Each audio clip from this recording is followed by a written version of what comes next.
तू कधी शांत बसून स्वतःला विचारलंस का? मी रोज इतकं करतो, धावतो, प्रार्थना करतो, तरीही मनाच्या आत ही रिकामी जागा का भरत नाही?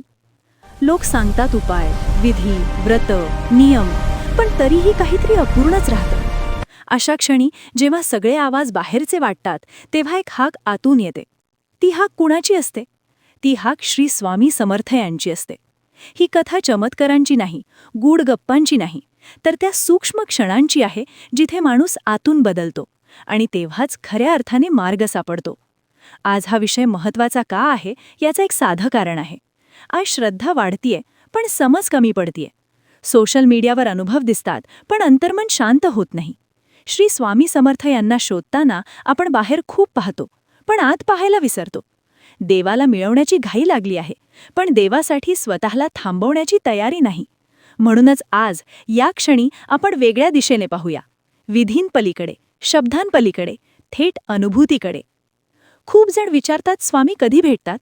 हा प्रश्न ऐकायला सोपा आहे, पण उत्तर खोल आहे. श्री स्वामी समर्थ भेटतात तेव्हा, जेव्हा तुला स्वतःची गरज विसरून त्यांच्या सान्निध्याची तहान लागते. भेट म्हणजे दर्शन नाही, आवाज नाही, चिन्ह नाही. भेट म्हणजे एक क्षण जिथे तुझ्या आतला गोंधळ थांबतो, जिथे तुझं मन म्हणतं आता ठीक आहे. त्या क्षणी तुला कुणी सांगत नाही की हा स्वामींचा स्पर्श आहे, पण तुला आतून कळतं, कारण भीती कमी होते आणि धैर्य वाढतं. आपण अनेकदा प्रार्थनेला एक काम समजतो. ठराविक वेळ, ठराविक शब्द, ठराविक माळ. हे सगळं चुकीचं नाही, पण हे पुरेसेही नाही. श्री स्वामी समर्थ यांच्यासमोर प्रार्थना म्हणजे यादी मांडणं नाही. प्रार्थना म्हणजे मन उघडं करणं. आज तुला जे खटकतंय, जे बोचतंय, जे सांगायला कुणी नाही, ते थेट स्वामींना सांगणं.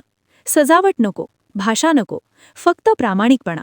कारण स्वामी विधी ऐकत नाहीत, ते भाव ऐकतात. इथेच एक महत्त्वाची जाणीव येते. अनेकांना वाटतं की सेवा म्हणजे देवाशी व्यवहार. मी हे केलं तर मला ते मिळालं पाहिजे. पण श्री स्वामी समर्थ यांच्याशी व्यवहार चालत नाही, कारण ते व्यापारी नाहीत, ते पालक आहेत.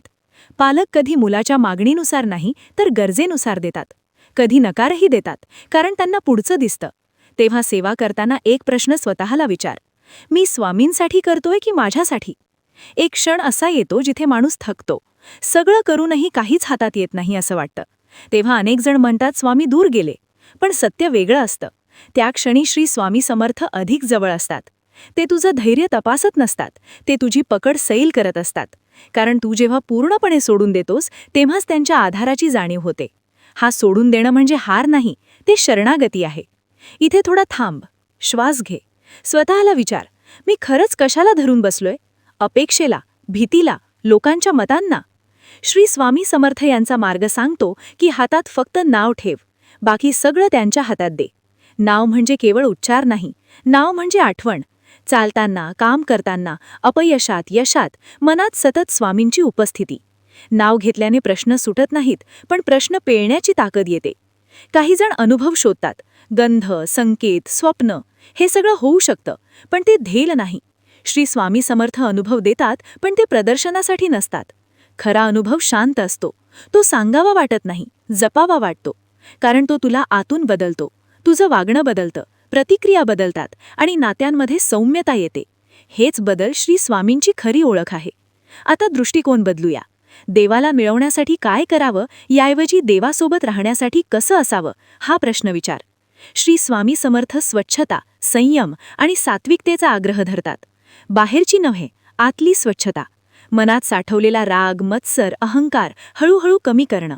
संयम म्हणजे इच्छांना दाबणं नाही, योग्य वेळ येईपर्यंत थांबण्याची ताकद. सात्विकता म्हणजे साधेपणा, विचारात, शब्दात, कृतीत. युवकांसाठी हा मुद्दा फार महत्त्वाचा आहे. भक्ती म्हणजे परवानगी नाही काहीही करण्याची. श्री स्वामी समर्थ पाठीशी आहेत म्हणून मी चुकीचं वागू शकतो हा भ्रम आहे.